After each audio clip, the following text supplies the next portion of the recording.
अद्भुत आश्चर्य कामाख्या शक्तिपीठ। प्रिय मित्रों, आज हम बात करेंगे अद्भुत और आश्चर्य से भरे कामाख्या मंदिर के बारे में। 51 शक्तिपीठों में से कामाख्या शक्तिपीठ भी एक है। कामाख्या शक्तिपीठ गुवाहाटी, असम के पश्चिम में 8 किलोमीटर दूर नीलाचल पर्वत पर है। सभी शक्तिपीठों में से शक्तिपीठ कामाख्या को सर्वोत्तम माना जाता है। जब सती के पिता दक्ष ने अपनी पुत्री सती और उसके पति शंकर को यज्ञ में अपमानित किया था और शिव जी को अपशब्द कहे, तो सती ने दुखी होकर आत्मदहन कर लिया। शंकर ने सती की मृतदेह को उठाकर संहारक नृत्य किया। माता सती के प्रति भगवान शिव का मोह भंग करने के लिए भगवान विष्णु ने अपने सुदर्शन चक्कर से माता सती के मृत शरीर के 51 भाग किए थे। जिस जिस जगह पर माता सती के शरीर के अंगिरे वे शक्तिपीठ कहलाए। यहाँ पर माता सती का योनि भाग गिरा था, उससे कामाख्या महापीठ की उत्पत्ति हुई थी। विश्व के सभी तांत्रिकों, मंत्रिकों एवं सिद्ध पुरुषों के लिए वर्ष में एक बार पड़ने वाला अम्बुबाची योग पर्व एक वरदान है। यह अम्बुबाची पर्व भगवती सती का रजस्वला पर्व होता है। अम्बुबाची पर्व के दौरान माँ भगवती रजस्वला होती है और माँ भगवती की गर्भगृह स्थित महामुद्रा योनि तीर्थ से निरंतर 3 दिनों तक जल प्रवाह के स्थान से रक्त प्रभावित होता है। यह अपने आप में एक अद्भुत और आश्चर्य है।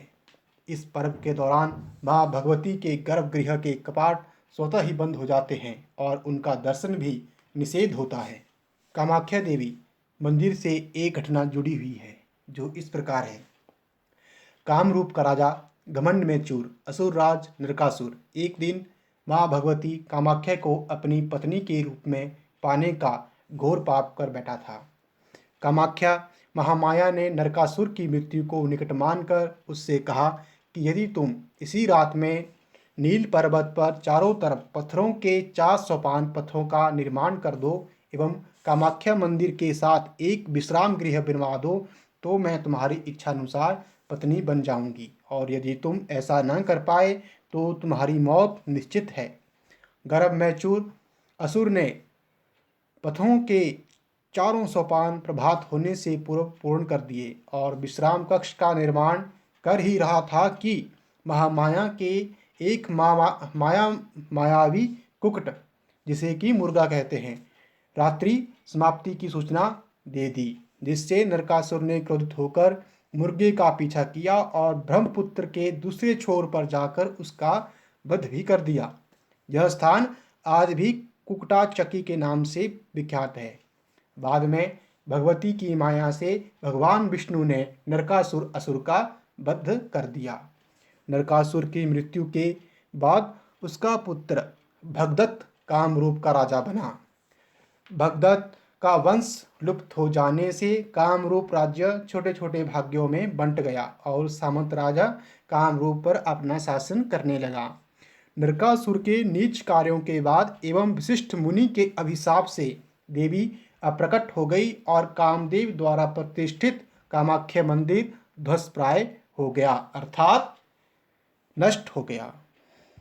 16वीं शताब्दी में कामरूप प्रदेश के राज्यों में युद्ध होने लगे, जिसमें कूच बिहार रियासत के राजा विश्व सिंह जीत गए थे। युद्ध में विश्व सिंह के भाई खो गए और अपने भाई को ढूंढने के लिए विश्व सिंह जी घूमते घूमते नीलांचल पर्वत पर पहुंच गए। वहां पर उन्हें एक वृद्ध महिला दिखाई दी। उस महिला ने राजा को इस जगह के महत्व और कामाख्या पीठ होने के बारे में बताया।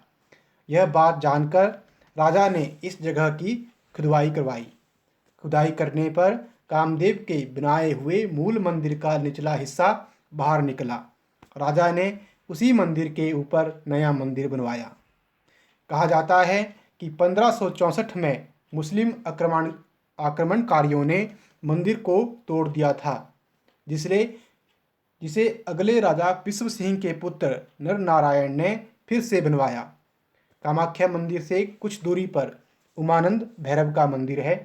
उमानंद भैरव ही इस शक्तिपीठ के भैरव भी है। यह मंदिर ब्रह्मपुत्र नदी के बीच में है। कहा जाता है कि इनके दर्शन के बिना कामाख्या देवी की यात्रा अधूरी मानी जाती है। कामाख्या मंदिर की यात्रा को पूरा करने के लिए और अपनी सारी मनोकामनाएं पूरी करने के लिए कामाख्या देवी के बाद उमानंद भैरव का दर्शन करना जरूरी होता है। प्रिय मित्रों, अगर आपको ये वीडियो पसंद आए तो लाइक करें और सब्सक्राइब करना ना भूलें, क्योंकि हम आगे भी आपको ऐसी ही रोचक और अद्भुत कथाओं से अवगत करवाते रहेंगे। धन्यवाद।